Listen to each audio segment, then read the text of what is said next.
Es una grande bendición, hermano, nuevamente poder compartir la palabra de nuestro Dios. Estamos en el verso número 7 del capítulo número 12 del libro de Revelaciones, en esta segunda gran división que tiene este libro. Y dice el verso 7, se los comparto: después hubo una gran batalla en el cielo. Miguel y sus ángeles luchaban contra el dragón, y luchaban el dragón y sus ángeles, confiando en que nuestro Dios está en control de todas las cosas.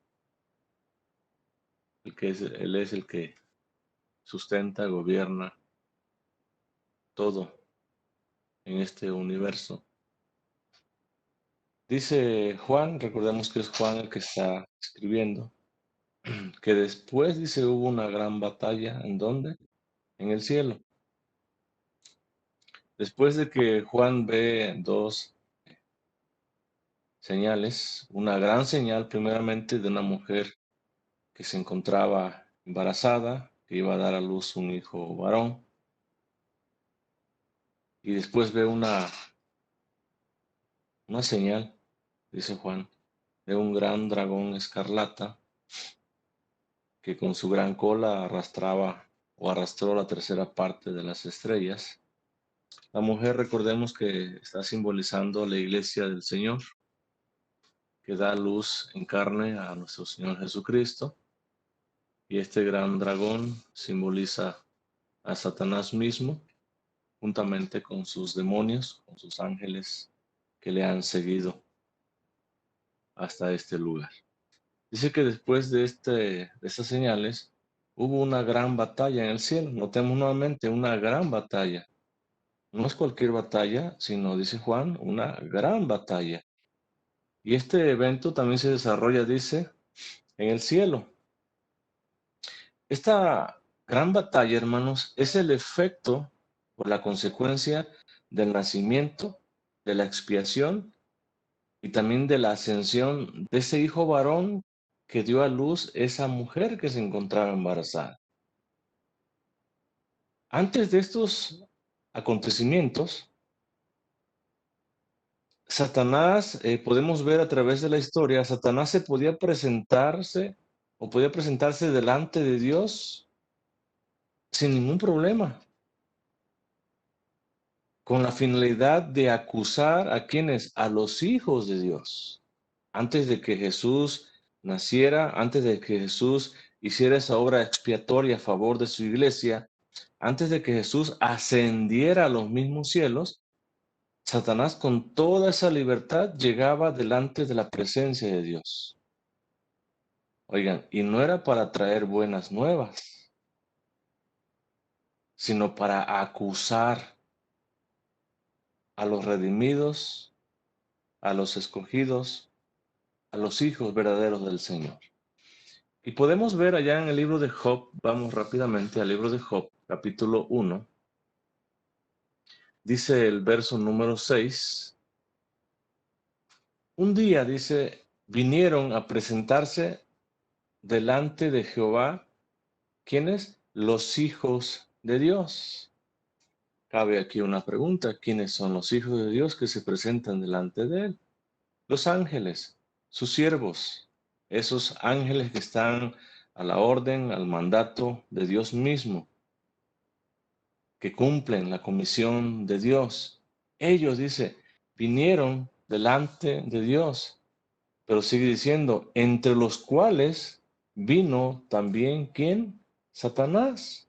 Satanás entonces viene delante de la presencia también del Señor, al igual que se presentaban los ángeles que habían sido comisionados para algún evento.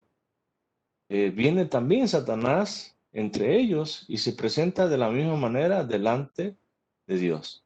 En el capítulo 2, verso 1, nuevamente dice, aconteció que otro día vinieron los hijos de Dios, nuevamente, para presentarse delante de Jehová. Dice, y Satanás vino también entre ellos, presentándose delante de Jehová. Entonces, Satanás tenía toda la libertad de poder presentarse delante de Dios, pero lo hacía para acusar a los redimidos. Lo hacía para acusar a los escogidos del Señor, a los hijos de Dios. Para eso se presentaba delante del Señor. Y una muestra de ellos, de esa acusación, lo encontramos en el libro del profeta Zacarías, capítulo 3, verso 1. Zacarías 3, verso 1, dice la palabra de nuestro Dios. Me mostró, dice, al sumo sacerdote Josué, el cual estaba delante del ángel de Jehová. Dice, y Satanás estaba a su mano derecha. ¿Para qué? Para acusarle. Entonces, el trabajo o la labor que desempeñaba Satanás, o el motivo o la razón por la cual se presentaba delante de Dios, era para acusar a sus escogidos, para acusar a su pueblo. En este ejemplo vemos al sacerdote Josué que estaba ministrando y allí estaba, dice, tanto el ángel de Jehová, pero también a su derecha estaba Satanás para acusar a este sacerdote. Cuando Jesús ascendió al cielo, habiendo obviamente terminado su obra redentora, su obra expiatoria, se sentó a la diestra de Dios, porque ese era su lugar.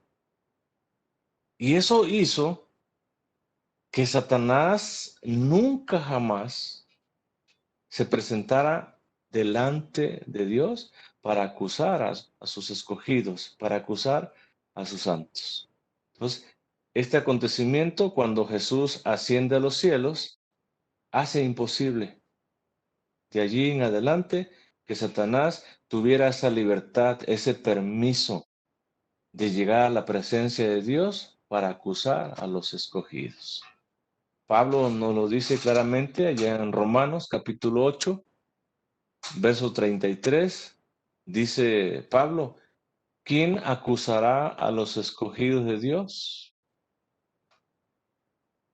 Dios es el que justifica. Oigan, Dios nos ha justificado.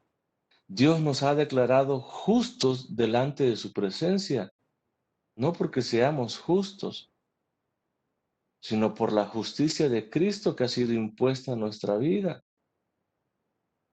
¿Quién te puede acusar? Dice. Si Satanás, aquel que era el acusador, aquel que llegaba a la presencia de Dios mismo para hacerlo, ya no tiene esa libertad. Dice el verso 34, ¿quién es el que condenará? ¿Habrá alguien que te condene? ¿Habrá alguien que te señale? No, dice, Cristo es el que murió para quitarte esa condenación que estaba en tu vida, condenación que te llevaba o te lleva a la muerte, muerte física y muerte eterna también. Dice, ¿quién te condenará? Cristo es el que murió y Cristo al morir te ha dado libertad, te ha dado vida eterna, vida en abundancia, te ha dado la salvación para que tú la goces desde el momento que tú abres tu corazón al Señor hasta la consumación total en la presencia de nuestro Señor. Cristo es el que murió para darte vida. Dice más aún, el que también resucitó. Y no nada más resucitó, el que además está a la diestra, dice, de Dios, el que también, ¿qué cosa hace? Intercede por nosotros delante de Dios, nuestro Padre Celestial. Oigan, y ese es el motivo por el cual Satanás no puede llegar a la presencia de Dios para acusar a los redimidos del Señor. ¿Por qué? Porque Jesús está a la diestra de Dios. ¿Y qué hace? Intercede por ti delante de su Padre. ¿Cómo te puede acusar? ¿Cómo puede presentarse Satanás delante de Dios y venir y acusarte? ¿De qué manera te va a acusar? Si Jesús mismo, el Hijo de Dios, aquel que dio su vida para darte vida a ti, está intercediendo por ti día y noche delante de su Padre. ¿Cómo te pueden acusar? ¿Cómo te pueden condenar? Pablo en el primer versículo de ese capítulo 8 dice que ninguna condenación hay para los que están en Cristo Jesús. No hay ninguna condenación. ¿Por qué?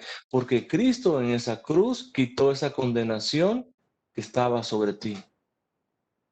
Pero también Pablo especifica, para los que no andan conforme a la carne, sino conforme al Espíritu. Entonces, todo verdadero redimido del Señor es aquel que anda conforme al Espíritu.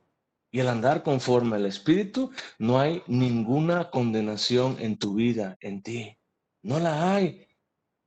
Oigan, ¿de qué cosa te puede condenar o señalar o acusar Satanás? De ninguna cosa, porque Cristo es el que murió. Cristo es el que intercede ahora delante de su Padre por ti, por mí y por cada redimido del Señor. Pero sigue diciendo Juan, Miguel, en esta gran batalla dice en el cielo, Miguel dice, y sus ángeles, ¿qué hacían? Luchaban. ¿Contra quién? Contra el dragón, que es Satanás mismo. Dice, y luchaban el dragón y sus ángeles. Es decir, de un lado estaba Miguel con sus ángeles y del otro lado estaba el dragón Satanás con sus ángeles. Pero notemos algo importante. Es Miguel quien inicia esta batalla.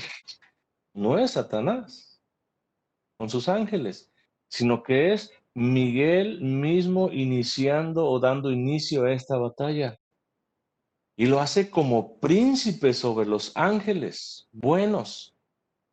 Y lo hace como príncipe también, protector del pueblo de Dios. De esa manera era conocido Miguel y de esa manera inicia él esa batalla. Allá en el libro de Daniel, capítulo 12, verso 1, dice, en aquel tiempo se levantará Miguel, el arcángel Miguel. Dice, el gran príncipe. ¿Quién es Miguel?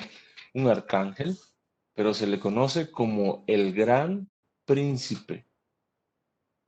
Dice que está de parte de quién? De los hijos de tu pueblo. ¿Quién está de parte de los hijos del pueblo de Dios? Miguel, el gran príncipe. Dice, y será tiempo, dice, de angustia, cual nunca fue desde que hubo gente hasta entonces. Dice, pero en aquel tiempo será libertado, ¿quién? Tu pueblo. Dice, todos los que se hallen escritos, ¿en dónde? En el libro, entendamos, de la vida. Entonces, Miguel se conoce como el gran príncipe, que está de parte o que guerrea o que pelea esa batalla de parte de Dios sobre su pueblo o a favor de su pueblo, de sus redimidos. Y se le conoce como el gran príncipe. Y él es el que inicia esta batalla en contra de Satanás mismo y sus seguidores, sus demonios, sus ángeles, aquella multitudes de ángeles que él arrastró con su gran cola, la tercera parte del cielo. Ahora, aunque Miguel, esto es importante que se mencione, aunque Miguel, dice la Biblia, es el gran príncipe, toda la gloria, honra y alabanza es a nuestro Señor y a nadie más. Aunque Él sea el gran príncipe, aunque Él haya luchado y guerreado y derrotado, vamos a ver, a Satanás y a sus ángeles, la gloria, la alabanza por los siglos de los siglos le pertenecen a nuestro Dios.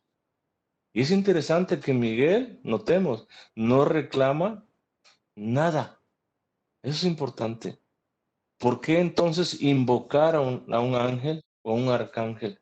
¿Por qué entonces dar gloria, honra a esos seres si son seres creados igual que nosotros? Aunque sea el gran príncipe, toda la alabanza es a nuestro Dios, el único que vive por los siglos de los siglos. Dice Juan en el verso 8 de Apocalipsis 12, dice, pero no prevalecieron.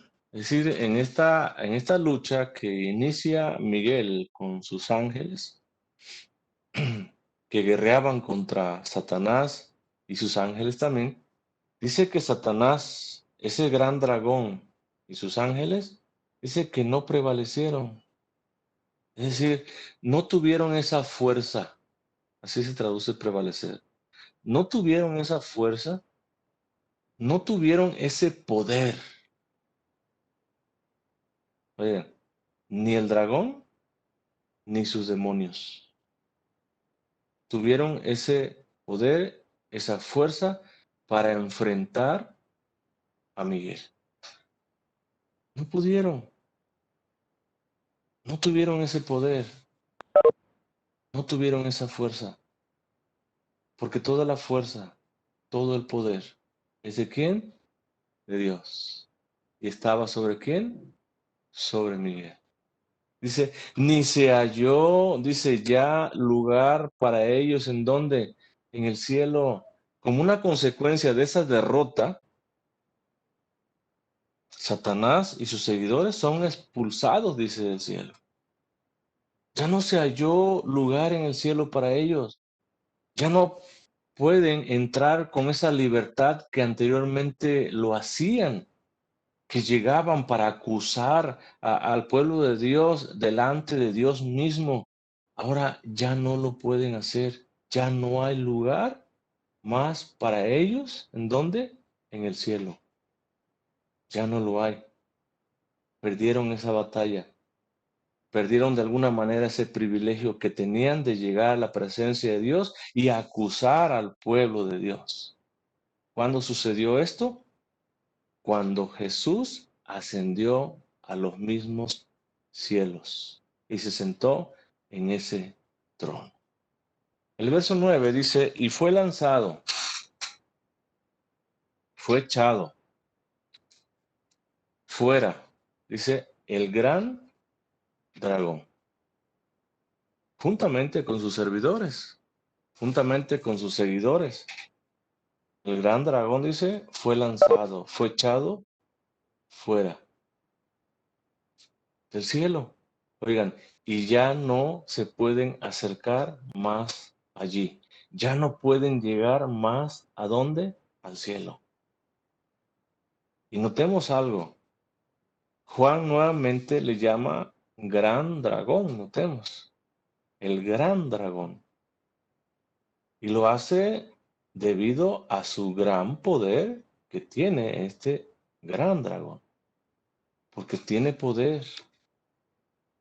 Aunque algunos digan que no lo tiene, Satanás tiene un gran poder. Por eso es que dice un gran dragón, porque tiene un gran poder. Allá en el capítulo 13 de Apocalipsis, verso 1,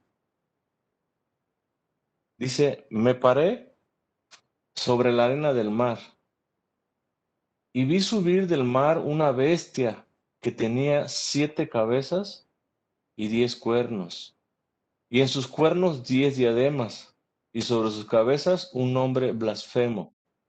Verso 2. Y la bestia que vi era semejante a un leopardo, y sus pies como de oso, y su boca como boca de león.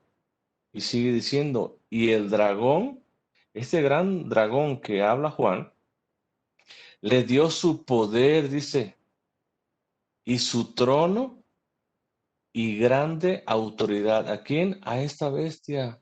Entonces, Satanás tiene poder, sí lo tiene, y tiene un gran poder, sí lo tiene, y este gran poder y su mismo trono y toda su autoridad se la da a esta bestia que vamos a ver un poco más adelante.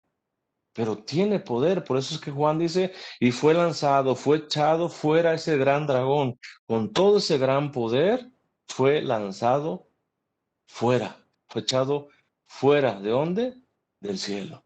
Y empieza a describir Juan a este gran dragón.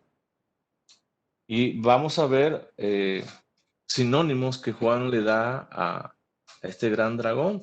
Le llama primero, dice, la serpiente antigua. Así le llama primero.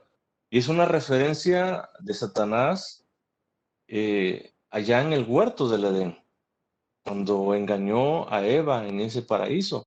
Por eso le llama la serpiente antigua.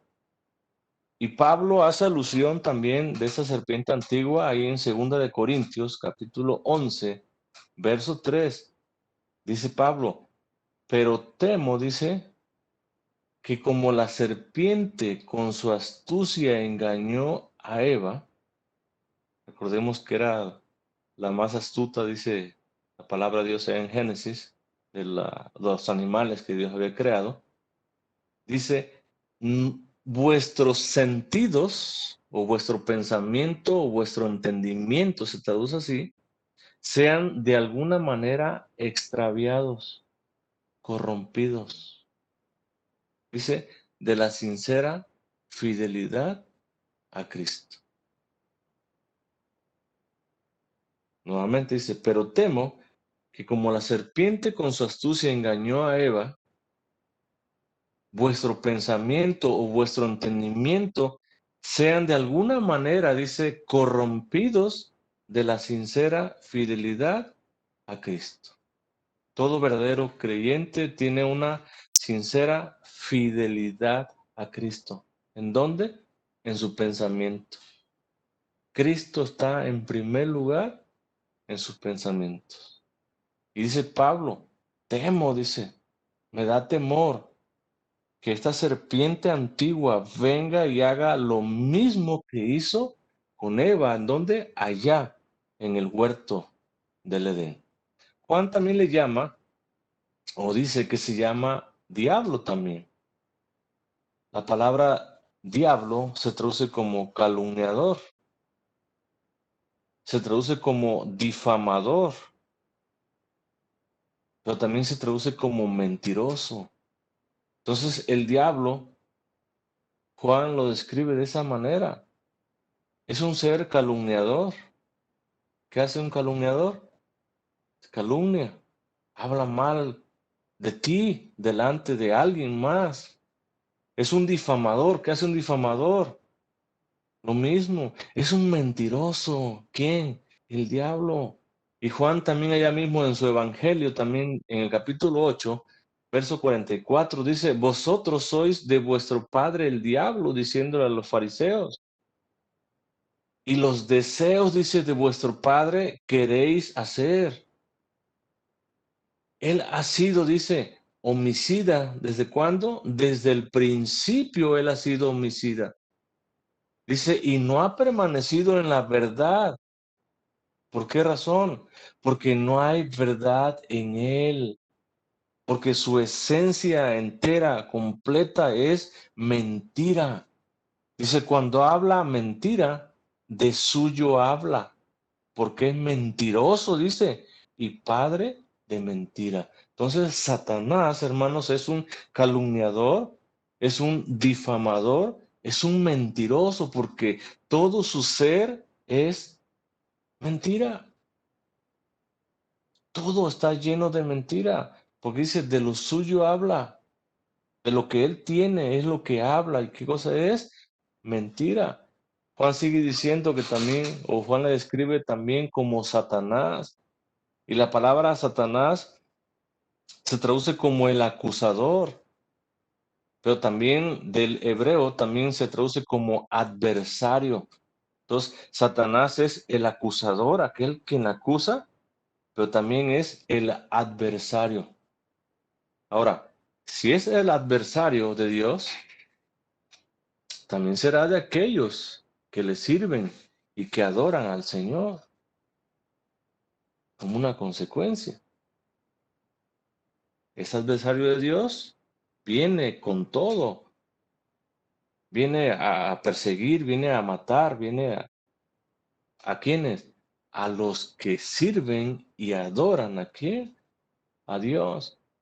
Y Pablo hablando allá del hombre inicuo, allá en 2 Tesalonicenses, capítulo 2, verso 4, hablando del anticristo, dice, el cual se opone, que recordemos que el anticristo es una creación de Satanás mismo, viene de Satanás, dice, el cual se opone y se levanta contra todo lo que se llama Dios o es objeto de culto.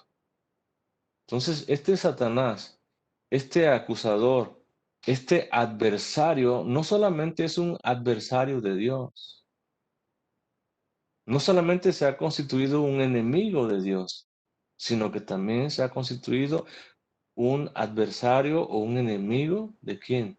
De aquellos que le sirven, de aquellos que adoran al Señor. Y si tú le sirves al Señor con todo tu corazón, si tú adoras al Señor con todo tu ser, Satanás es tu adversario.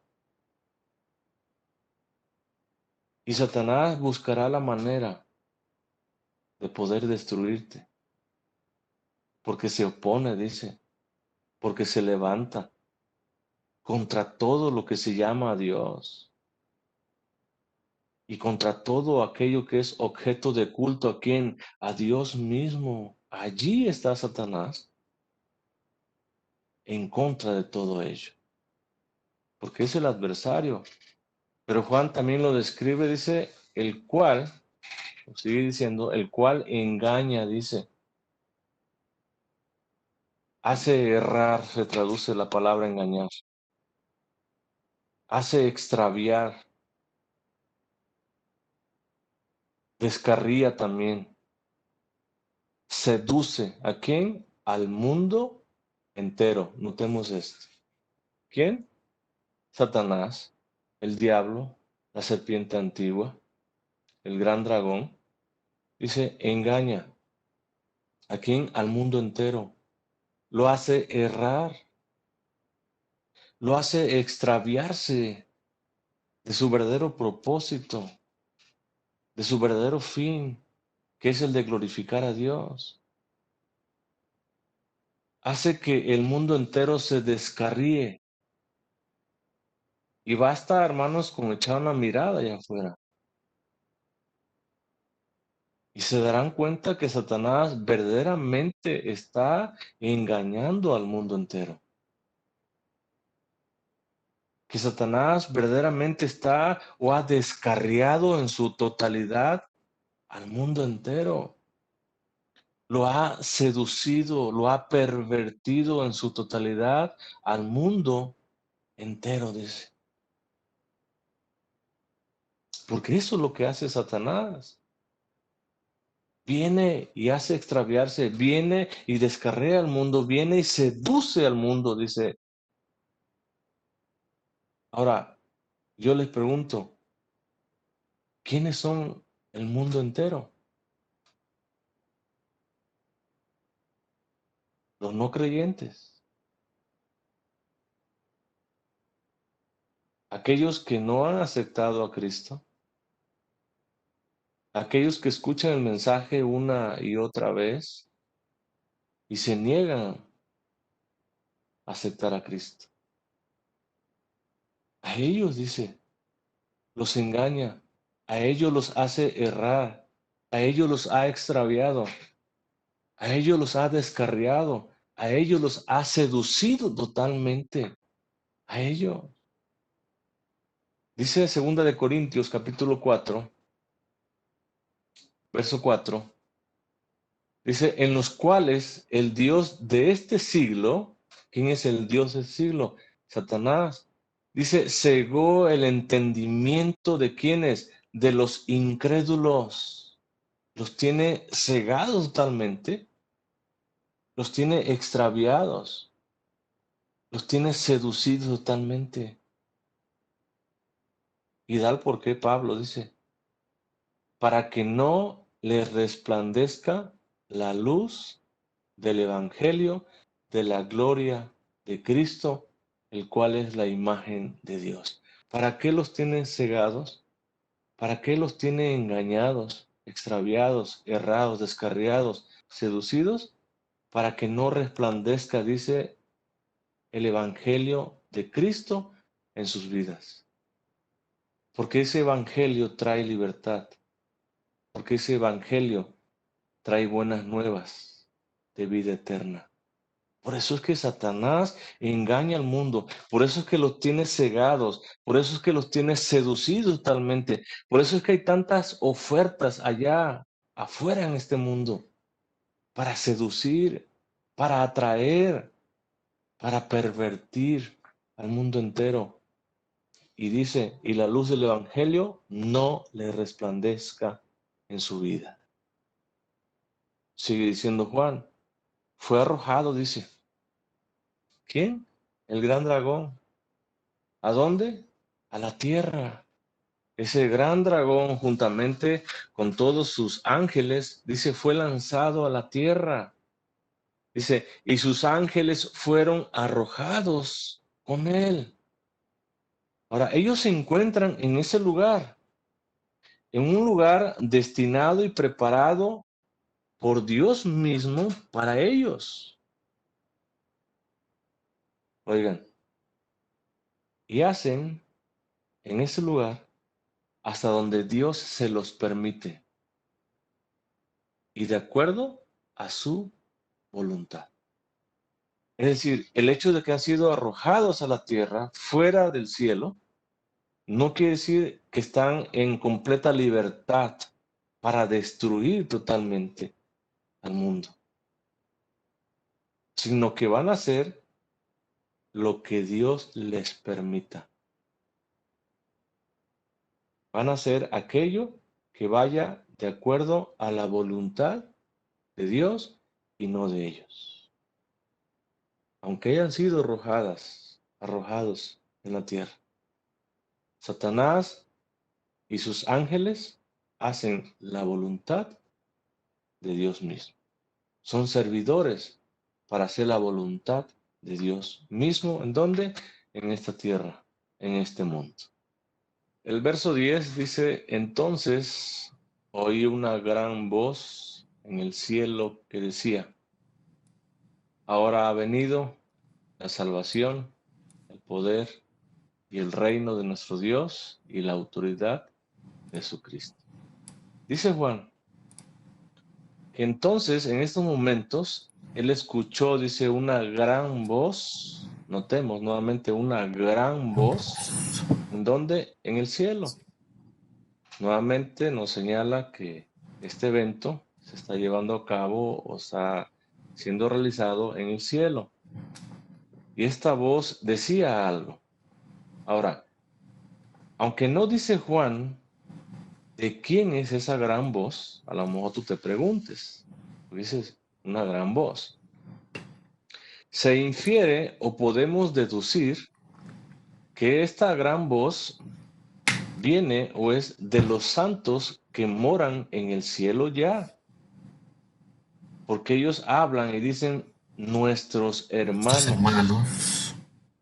Por eso inferimos o por eso podemos deducir que esta gran voz que se escucha o que escucha Juan en esos momentos, que viene del cielo, es de los redimidos que ya gozan de esa eternidad al lado de nuestro Señor. Y esta voz decía, ahora ha venido, ha llegado. ¿Qué cosa? La salvación, dice.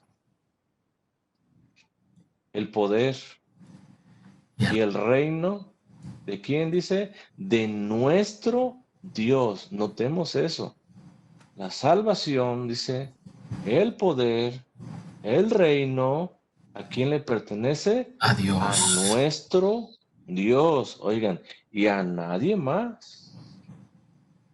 No es de Miguel, no es de algún otro ángel, sino a nuestro Dios.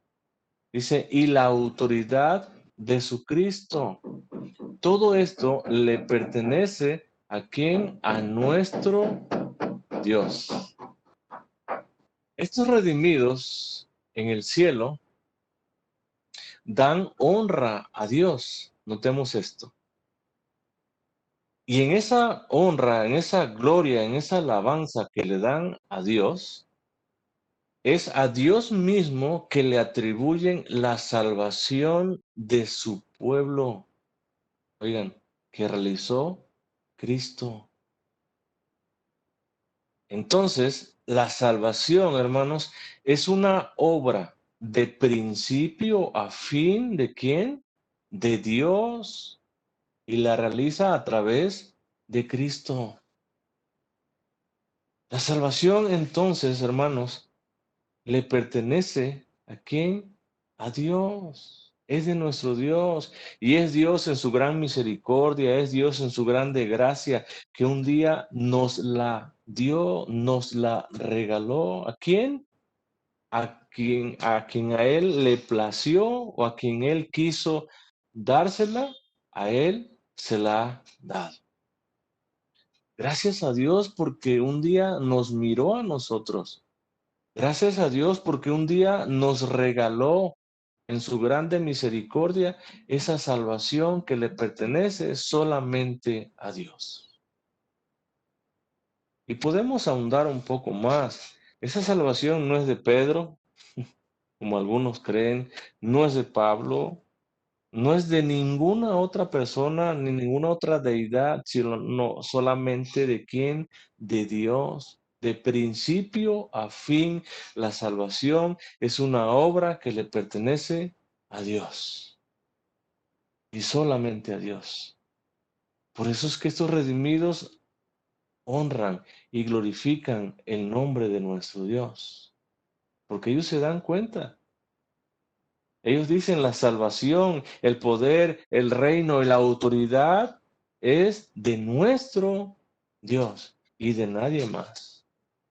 Ahora, aunque Jesús recibió plena autoridad, recordemos que él mismo allá en Mateo 28 lo expresó. Toda autoridad me es dada, toda potestad me ha sido dada. ¿En dónde? En el cielo y en la tierra, dice. Entonces, aunque Jesús recibió plena autoridad, es Dios quien gobierna su reino, el universo entero, a través o por medio de su Hijo Jesucristo. Es el Señor. Y allá en el capítulo 11 de Apocalipsis, que ya lo vimos, dice el verso 15, cuando se abre la séptima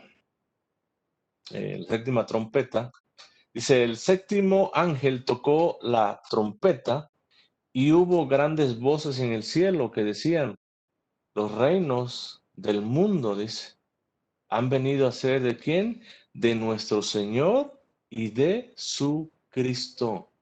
Dice, y Él, ¿quién es Él? Nuestro Señor, Dios Padre Todopoderoso. Dice, Él reinará por los siglos de los siglos. Entonces, todo poder, hermanos, todo reino, toda autoridad es o le pertenece a nuestro Dios.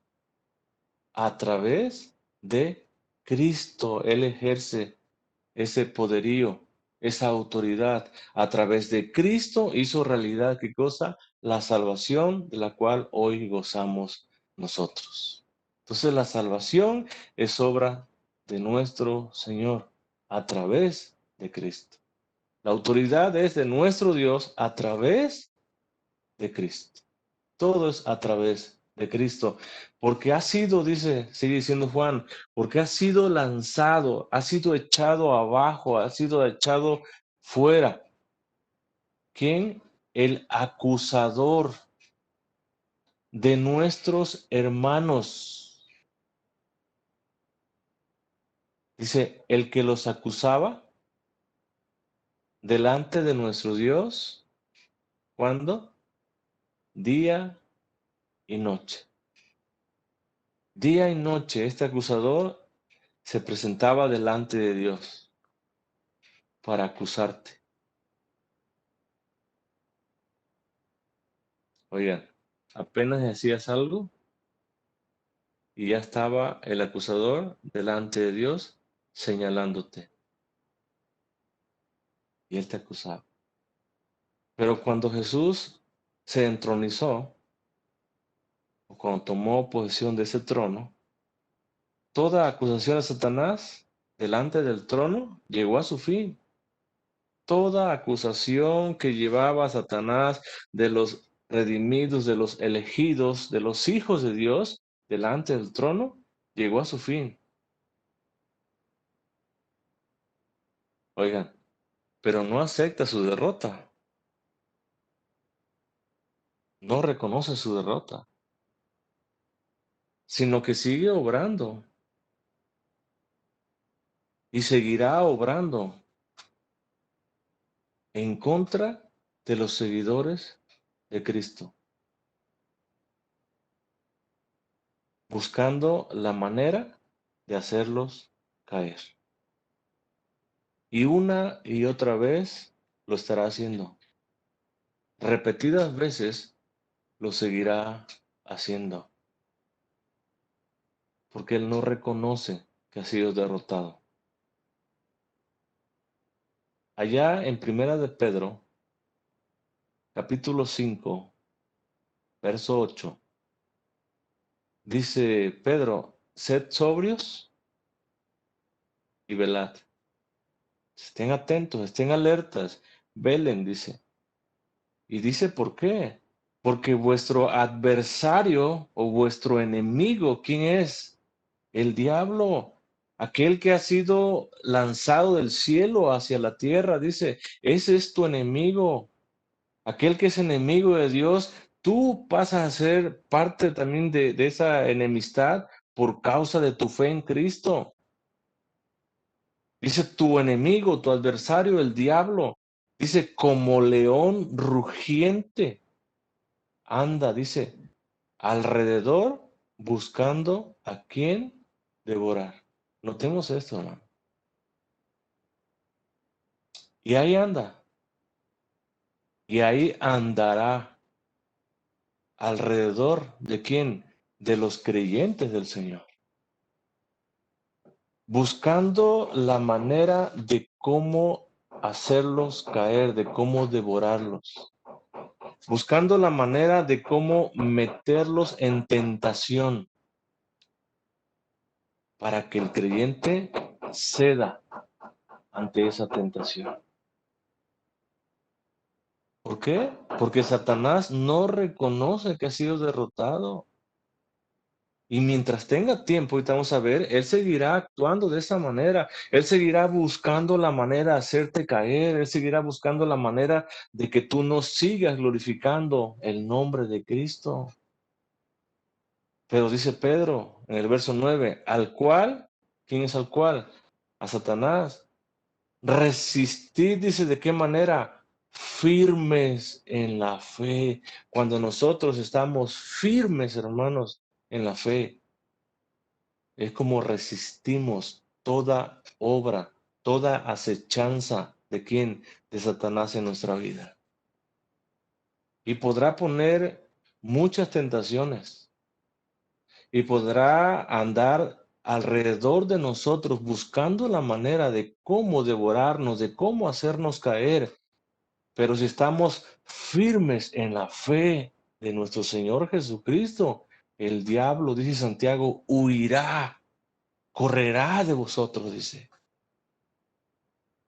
No podrá con nosotros.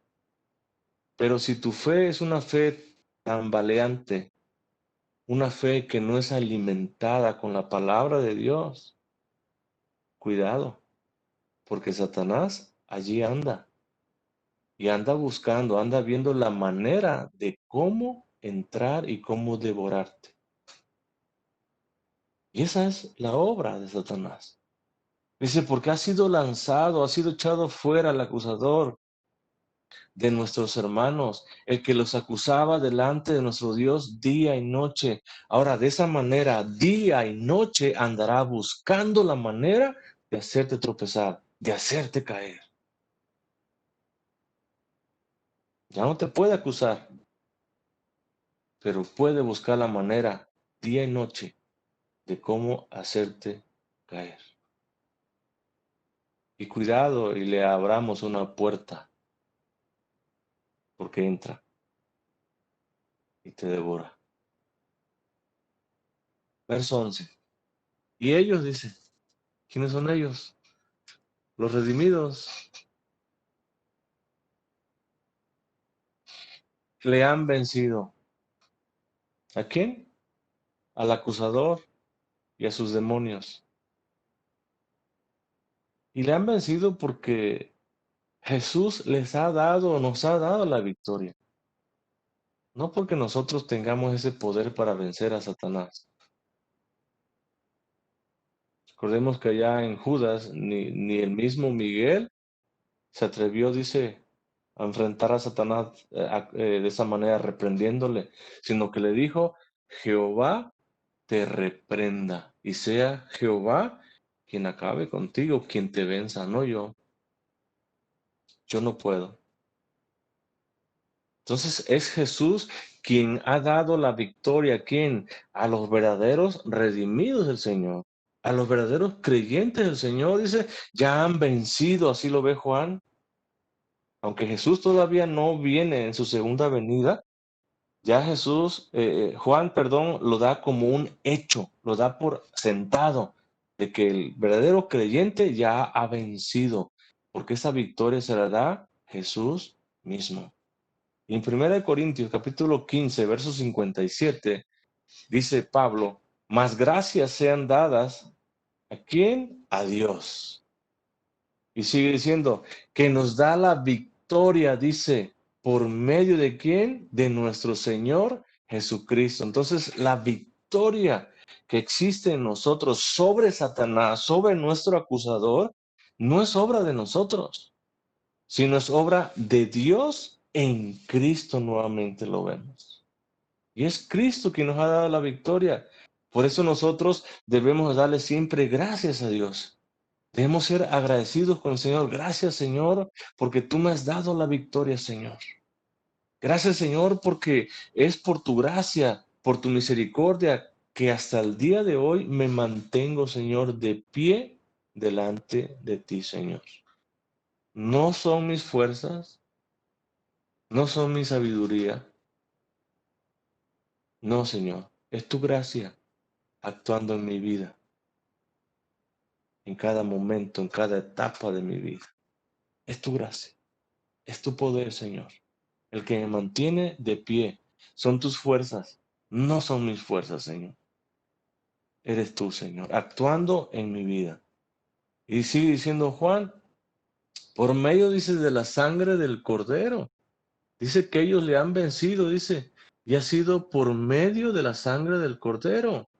Esta victoria sobre el acusador es por medio de la sangre de Cristo. Oigan, sangre en la que ellos habían un día emblanquecido sus vestiduras. Esa es la sangre que tiene el poder para transformar tu vida, para perdonar tus pecados. Esa misma sangre es la que tiene poder para vencer ¿a quién? A Satanás. Y ellos habían emblanquecido sus ropas, recordemos, en esa sangre del Cordero. Pero también dice que esa victoria es por causa, dice, de la palabra, dice, del testimonio de ellos. Es por la predicación del Evangelio y el testimonio de ellos mismos. Es decir, ellos recibieron esa palabra, fueron libres por esa palabra, lavaron sus ropas en la sangre del Cordero y ahora comparten de ese evangelio que un día los hizo o nos hizo libres. Y al ser libre, vencedores por Cristo, por su sangre, por su obra redentora sobre Satanás. Y no nada más eso, dice. Ahora, podemos ver una cualidad de las personas que han lavado sus vestiduras en la sangre del Cordero, de las personas que han recibido ese mensaje y han sido transformados para la gloria de Dios, personas que comparten ese mensaje, veamos una cualidad de ellos, dice, y menospreciaron, tuvieron en poco, ¿qué cosa? Sus vidas hasta la muerte. Un verdadero creyente, un verdadero redimido del Señor, tiene en poco su vida. Para él es más valioso el mensaje del Evangelio. El mensaje, recuerden, de ese librito que tenía ese ángel, que era dulce y amargo. Para ellos es más valioso ese mensaje que su misma vida. Un verdadero creyente está dispuesto a ofrecer su vida por Cristo. Por eso es que ellos vencieron. ¿A quién? Al acusador y a sus seguidores. Porque tuvieron en poco su vida. Porque le dieron más valor a ese mensaje de salvación que les dio libertad, que cambió su vida, que emblanquecieron sus ropas en esa sangre del Cordero, le dieron más importancia a todo ello que a sus propias vidas. Por eso es que ellos vencieron. Dice nuestro Señor Jesucristo, allá en Mateo 16, verso 25,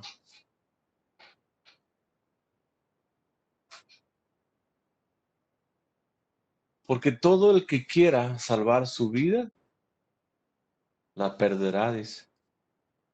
Y todo el que pierda su vida, dice, por causa de quién, de mí, la hallará.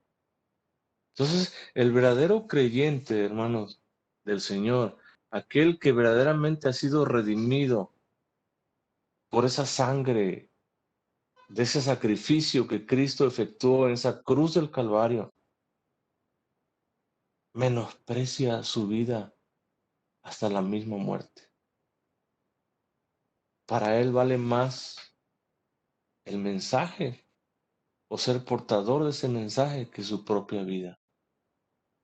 Por eso es que ellos vencieron. Pablo, allá en el libro de Hechos, capítulo 20,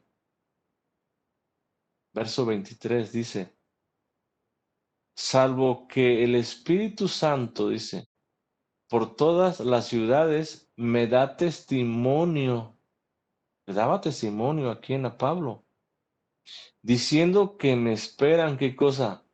Prisiones y tribulaciones. ¿Qué le espera al creyente verdadero, hermano? Para de sufrir, invierte, siembra y recibirás. Créele al Señor. Sí, le creo al Señor. Pablo dice, le creo, porque el Espíritu Santo me da testimonio que me esperan prisiones, y no nada más prisiones, tribulaciones. Dice el verso 24, pero de ninguna cosa hago caso. ¿De qué cosas habla? De las prisiones y tribulaciones. Ni estimo preciosa mi vida para mí mismo. Dice, con tal que acabe mi carrera con gozo y el ministerio que recibí del Señor Jesús, dice, para dar testimonio del Evangelio de la gracia de Dios. ¿Qué era más importante para Pablo, hermano? Cuidarse de esas prisiones y tribulaciones, valorar más su vida o acabar, dice, la carrera que Jesús le había encomendado, que era el ministerio, el testimonio del Evangelio, hacerlo, dice, con gozo, aún en medio de prisiones, aún en medio de tribulaciones. Pablo quería terminar ese ministerio, ese testimonio de Cristo y quería hacerlo con gozo, aunque estuviera preso, aunque estuviera siendo perseguido en diversas tribulaciones. El verdadero creyente, hermanos, entonces aquel que está dispuesto a ofrecer su vida por causa de Cristo, porque de esa manera sabe que ha sido impactado y transformado por la palabra y que ha sido redimido con la sangre de Jesucristo. Por eso es que ellos vencen. Por eso es que ya vencieron, dice Juan, que ya han vencido sobre aquel difamador, sobre aquel acusador, sobre aquel gran dragón y sus seguidores. Ya vencieron. ¿Por qué? Porque para ellos es más importante el Evangelio, la palabra del Señor y su propia vida. Terminamos con el verso 2, hermanos. Dice, por lo cual, uniendo lo que ya vimos atrás, dice, por lo cual, alégrense, dice, o alegraos. ¿Quién? Cielo, dice, y los que moran en ellos. Dice Juan, alegraos cielos, y los que moran en ellos. ¿Quiénes moran en los cielos? Los ángeles, seres angélicos, pero también los redimidos que ya han partido con el Señor. Dice, alégrense ustedes, porque la victoria de Cristo ya es una realidad. Cristo ha triunfado, Cristo ha derrotado a Satanás y a sus secuaces. Por causa de la ascensión triunfal de Cristo en el cielo, Satanás fue lanzado, fue echado lejos del cielo y no tiene permitido ni siquiera acercarse allí.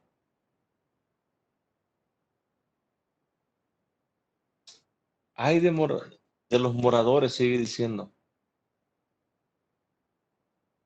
¿De dónde? De la tierra, dice, y del mar. Este hay es una palabra, hermanos, que trae consigo aflicción, tribulación. Ay, dice, de los moradores de la tierra, de los que moran, de los que viven en la tierra y también en el mar, dice, porque el diablo, es decir, el calumniador, Satanás, dice, ha descendido. ¿A dónde? A vosotros. Y lo ha hecho con gran ira. ¿Por qué esa gran ira? Dice, sabiendo que tiene poco tiempo. Satanás, hermanos, al sentirse derrotado o al verse derrotado, y también al saber, porque dice que sabía, que le quedaba poco tiempo, se llena de ira, dice. Y no nomás una ira cualquiera, dice una gran ira. Oigan, y lo hace contra el pueblo de Dios, contra los seguidores de Dios. Esa gran ira es contra todo verdadero creyente del Señor. Dice Juan, hay de los moradores de la tierra. Es decir, hay de los creyentes que todavía están en la tierra. Porque el diablo ha descendido. Y va a vosotros, va rumbo a vosotros, dice, con gran ira, porque sabe que tiene muy poco tiempo para sacar esa ira. En el verso 17, de ahí mismo del capítulo 12, dice, entonces el dragón, Satanás, se llenó de ira contra la mujer. Recuerden quién es la mujer, a quién simboliza, a la iglesia del Señor. Se llenó de ira, dice, contra la iglesia del Señor, dice, y se fue a hacer guerra contra el resto de la descendencia de ella, es decir, contra cada cristiano verdadero del Señor, aquel que le alaba y le glorifica por todo el mundo y a través de todos los tiempos. Contra ellos, dice, contra ellos dice que guardan los mandamientos de Dios, porque cada cristiano, cada hijo de Dios, guarda los mandamientos del Señor. Eso es lo que marca la diferencia entre nosotros como creyentes y el resto del mundo. porque nosotros guardamos los mandamientos de Dios, vivimos los mandamientos de Dios. Y no nada más eso, dice, y tienen el testimonio de Jesucristo en sus vidas. Es decir, cuando el resto del mundo voltea a ver a un creyente, ve el rostro mismo de Jesucristo en el nuestro. Yo te pregunto y con eso termino. ¿Realmente el mundo ve en mi rostro el rostro de Jesucristo? Y lo va a ver por muchos motivos, principalmente porque vives el testimonio de Cristo. Segundo, porque guarda los mandamientos de Dios. ¿Realmente ellos ven eso en nosotros? Ahora yo te digo, si dices que sí, el dragón va para allá y va con toda su furia, va con toda su ira contra ti que reflejas el rostro de Cristo en esta sociedad perdida, en esta sociedad que el dragón mismo la ha engañado, la ha seducido. Va para allá con todo. Pero si dices que no, entonces no te preocupes. Por un lado, por un lado no te preocupes. Por la ira del dragón no te preocupes. Pero por la ira de Dios, preocúpate. Porque estará toda la ira de Dios, que es mucho mayor todavía que la del dragón, sobre ti, que no has aceptado, que no has llevado una vida íntegra, obedeciendo sus mandamientos y dando el testimonio de Cristo en toda tu ser. ¿En dónde estoy? ¿O cuál ira quiero en mi vida?